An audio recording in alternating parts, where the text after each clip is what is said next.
Buenas tardes, compañeros. La verdad que cuando hay un acontecimiento como este, siempre uno reflexiona en cosas que habitualmente no lo hace, porque todos los que estamos acá, habitualmente vamos a las marchas, organizamos los comedores en los barrios, peleamos por trabajo, por la defensa de la educación, y no reflexionamos sobre la huella que ese tipo de acciones deja en el resto. Y no es una tarea sencilla, porque muchos tienen que dejar de lado cuestiones personales, o llegar más tarde a la juntada con los amigos, o tal vez estudiar una materia menos. Siempre la lucha significa relegar otras cosas.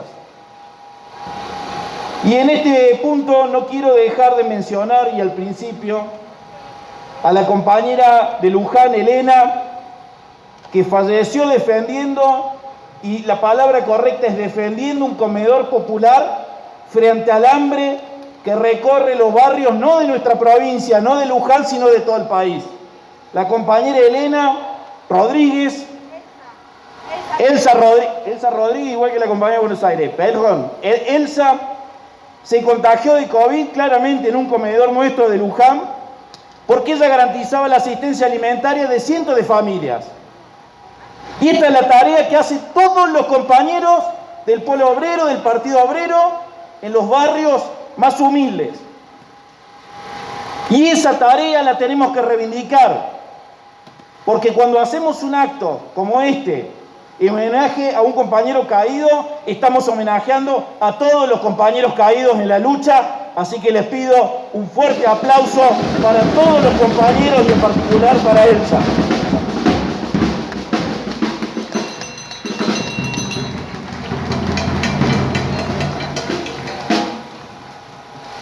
Sobre esto, compañeros, les quiero decir algo. Elsa, Mariano, como todos los luchadores, siempre somos víctimas de ataques, de muchos ataques. Entonces nos tiene que llamar la atención y nos tiene que hacer reflexionar por qué el caso de Mariano Ferreira, 10 años después, significa la movilización de cientos y cientos de compañeros en todo el país.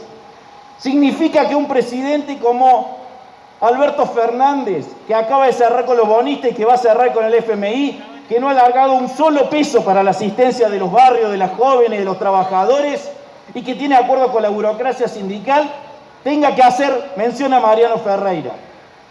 ¿Por qué 10 años después Mariano Ferreira es un símbolo de lucha, como acá todos los compañeros lo expresaron? Y yo les voy a aportar mi opinión sobre el problema. Creo que Mariano Ferreira no solamente era un luchador, no solamente era una persona solidaria que cuando estaba cansado igual decía, no me puede ganar la paja, como dicen los compañeros hoy, voy a ir a acompañar el piquete de tercerizados porque no nos queda otra que pelear. No solamente era luchador, era profundamente solidario y era todo lo que se dijo acá, sino que además era un revolucionario. Y eso quiere decir que Mariano Ferreira luchaba no por una causa que era propia, sino por reorganizar este país para darlo vuelta como una tortilla, para que los que siempre ganan, los que siempre se llenan los bolsillos, los grandes patrones que se quejan de lleno, pagaran la crisis y los trabajadores finalmente pudieran tener un gobierno propio que respondiera a la satisfacción y a las necesidades. Y esto es distintivo y es muy importante, porque Mariano se organizaba para eso, tenía sus reuniones de círculo, discutía con sus compañeros la orientación y por lo tanto desarrollaba una lucha de conjunto, en definitiva, por hacer digna de ser vivida la vida no solamente de él y de sus compañeros, sino de la humanidad. Y cuando una idea tan noble llega a un punto tan alto, uno tiene que sacar conclusiones. ¿Qué es lo que ocurrió? Es que a partir de la lucha que se desarrolló por justicia por el asesinato de él, se empezó a revelar la trama, que no era solamente una patota, sino que la patota la había mandado el secretario general de la Unión Ferroviaria, que tenía la empresa tercerizada, que empleaba a los trabajadores que luchaban por su plaza de planta permanente.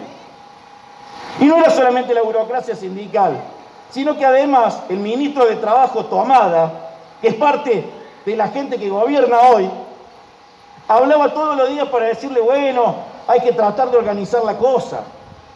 Y cuando todas estas cosas que están en la causa judicial de Mariano quedaron en evidencia, quisieron comprar al juez que entendía la causa y le llevaron un sobre con $50.000.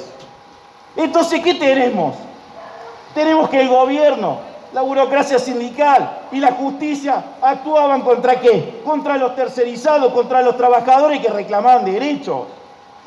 Y este es el punto importante, porque Mariano luchaba conscientemente contra todo eso, por eso era militante del Partido Obrero y luchaba por un gobierno de los trabajadores. Y nosotros colocamos en lo más alto esa lucha. Y en este punto quiero hacer otra reflexión. Ese día 20, cuando nos enteramos, porque rápidamente salió en las noticias que había habido heridos de bala y todo lo demás, la misma Cristina de Kirchner, con los funcionarios políticos, se encargaron de largar la idea de que era un enfrentamiento entre bandas. Y no había ninguna banda. Había un grupo de trabajadores tercerizados como los compañeros de la salud que pelean por su pase a planta permanente.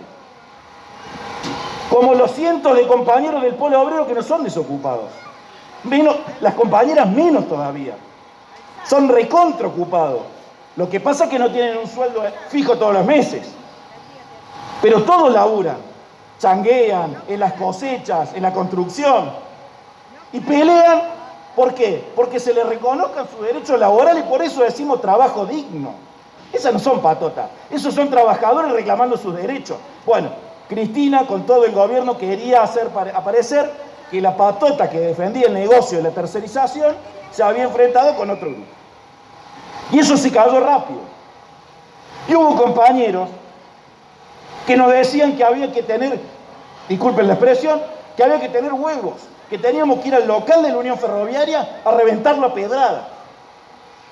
Porque de esa forma, una minoría decidida iba a mostrarle al resto el camino. Y nosotros le dijimos, no vamos a ir a la sede de la Unión Ferroviaria por dos motivos. El primer motivo es porque nosotros nos queremos ganar a las grandes masas de trabajadores de este país, a la causa de Mariano Ferreira y a la causa de la justicia para Mariano Ferreira. No a una vanguardia supuestamente decidida, a un grupito reducido.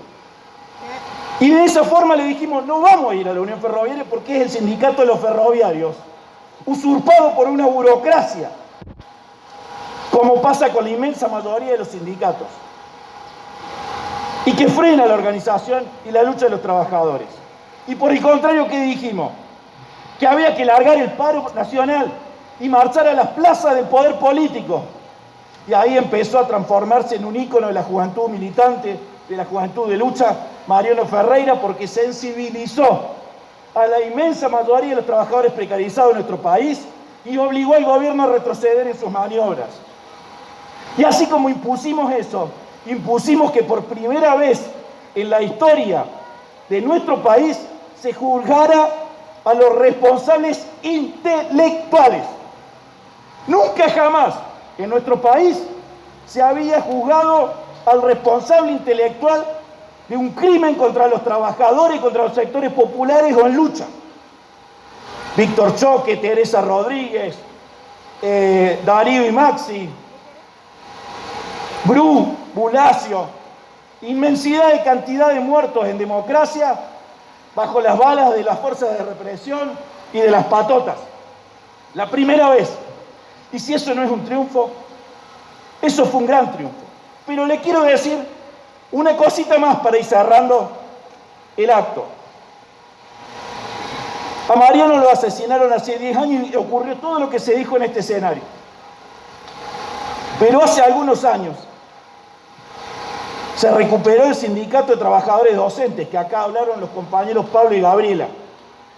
Y Gabriela me contó que lo primero que hicieron cuando entraron a la sede de las Heras, fue colgar el cuadro de Mariano Ferreira.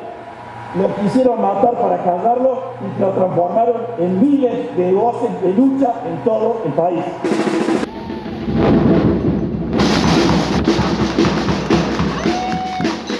Y esto no es un cliché ni una frase armada para el acto.